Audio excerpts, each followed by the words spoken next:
Hello and welcome everyone. This is your nephew, uncle, your cousin, Dr. Kaiwan Brown, and thank you for joining me on this episode of More Than Medicine.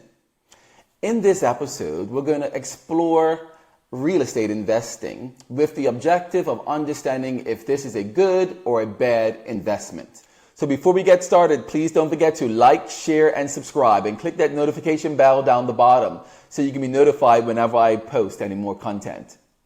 Today, we're going to dive into topics that are crucial for anyone interested in the real estate investment space. Understanding ROI and the cash-on-cash returns. ROI stands for return on investment. Whether you're a seasoned investor or just starting out, these metrics are key in making an informed decision of whether this investment is either good or bad. So I was speaking to a young gentleman today in the gym, and I'm always trying to motivate people to consider real estate investing as a means of generational wealth and having that extra surplus income.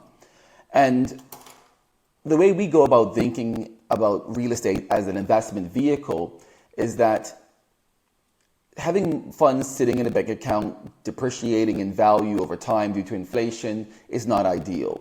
So this particular gentleman was like, no, I'm not got enough money to buy a house and I want to buy a house cash. Well, if you can buy a house cash, great, right? Cash is king to a degree, but remember using up all your cash on a particular property is not ideal, because in case emergencies come up, you want to be able to have something to, some sort of cash reserves. However, if you have surplus cash, then of course, if it's sitting in the bank doing nothing and gaining no interest, then put it to use in an investment, and an investment in real estate is ideal because the returns are usually consistent. So this individual was like, no, I'm not going to get a loan from the bank. I don't like banks, etc., etc. And I want to save up enough money to buy a house. Great. If that's your aim, go for it. But I helped him to understand that there's other ways of looking at it.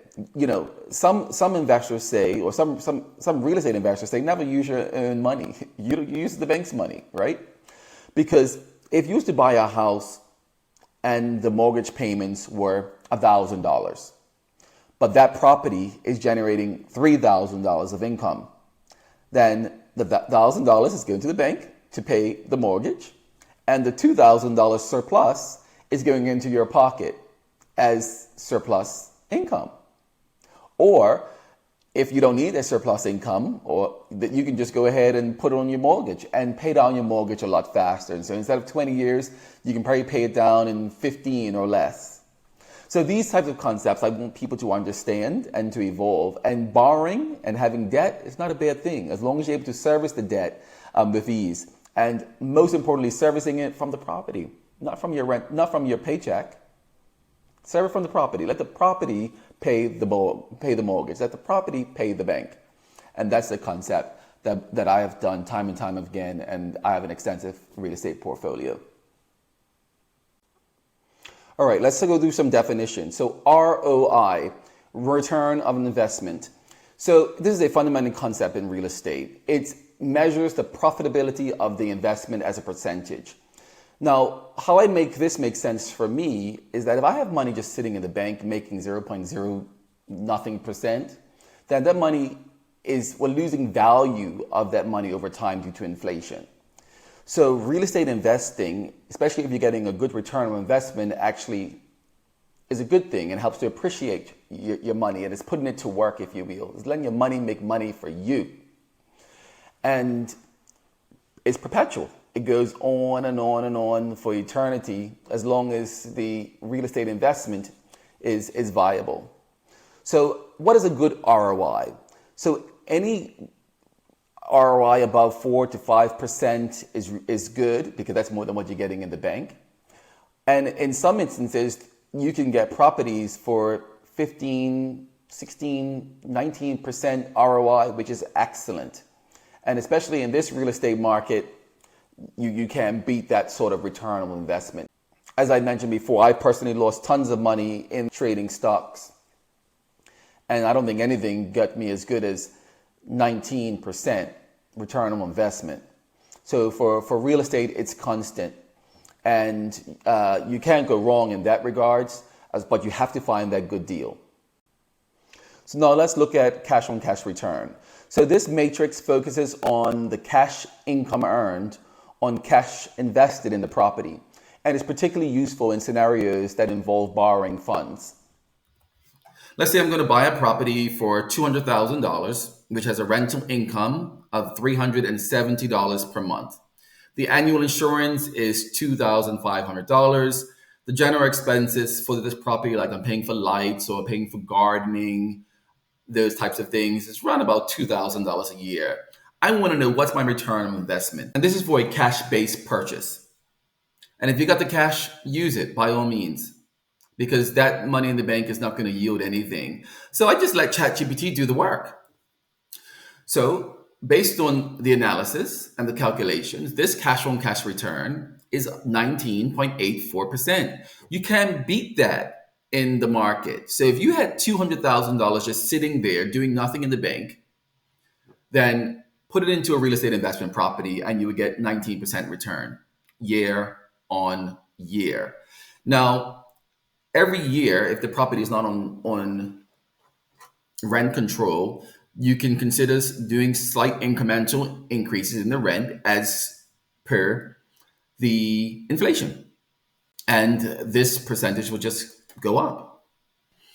So let's say that we bought this property cash and we also had to renovate. And we have to put about $50,000 in the property for renovations. So let the AI system recalculate the ROI.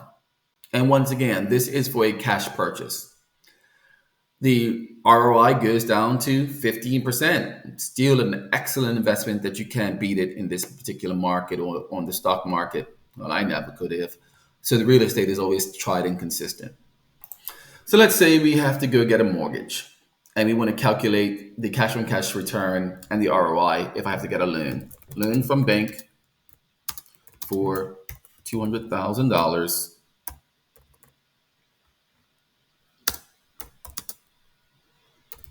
At 7.25%, or say 3.25% for 20 years. What's the ROI and cash on cash return? And this is so easy. You just go ahead and put in the data. The AI goes ahead and does the calculations for you and helps you determine if this is a good or bad investment. So now that I factored in a loan and also I factored in renovations that I've had to do with $50,000 of cash, the ROI comes out to be 8.228%, which is still amazing, right? And the cash on cash return, remember I put in $50,000. I want to know what is my return on investing that cash into this particular investment. And it's approximately 41%. You can't do any better. So what's my monthly loan payments? Because I want to know how much residual income I'm going to get. So I went and asked AI, ChatGPT, so what is my monthly loan payments? $1,580.75. So remember, my rental income was $3,700. So that leaves me approximately $1,725.91 left over each month of rental income. You can't go wrong. You're utilizing the bank's money to make you money. They're getting their cut, and now you're getting residual income as well as a return on that investment because you got a loan. So after accounting for your monthly loan payments, you will have leftover as excess residual income of $1,725.91 each month. That's surplus income. And once I said again, you can't go wrong. So you're only using $50,000 of your own funds. And part of this is going to be the down payment and some fixing up that you have to do out of that $50,000. And, the closing costs and all that type of stuff. But nonetheless, you still have a return on investment of 8.28%, which is more than what you're going to get at the bank. And if you was to buy it cash, as a cash purchase, your ROI will be significantly higher at 19%. All right, so let's look at another scenario. Let's bring back up ChatGPT. So I had it already programmed, pre-programmed. So let's buy a property for $550,000 with a rental income of $3,700 per month. The insurance is $2,500 per year. General expenses about $2,220 per year. And we normally say about 5% of the rental income. What is the ROI? So the ROI for this comes up to be pretty decent at 7.21%. And this is for a cash-based purchase. Now, let's say, for instance, you got to get a loan, right? Loans, you got to put down sometimes up to 20%. So that means that you're buying a loan you're getting a loan for $440,000 at 7.25% for 20 years with a down payment of $110,000. So utilizing your own cash for this down payment. So now what's the ROI and cash on cash return? And it spits out the answer. So this will be an example of a bad investment. So the return on investment is approximately negative 40.47%. And the cash on cash return is negative 1.87%. This is a no-go. This is an absolute no-go. Now, you may say that I still may be able to afford it because this is the type of house that I want, then go for it. But when we're looking for investment properties, they have to give us a return. They have to give us residual income, surplus income. And this particular investment does not. And then again, one may say, well, that's the house that I want. So yes, I'm going to go for it. And my income from my salary or my business can support it. Then go for it. There's no right or wrong to this. If you can afford it, go for it. But when we're looking at investment properties, we want to be able to utilize the bank's money to make money, as well as to have some extra cash coming in from this property every month that can either pay down the mortgage fast or help to support your lifestyle, or you can put it towards other properties. And that's what we did in our family. We sacrificed, stayed in a studio apartment for, I don't know how many years, about 10 years plus. And the income from all the other properties was surplus income because the mortgage was being paid by one of the apartments.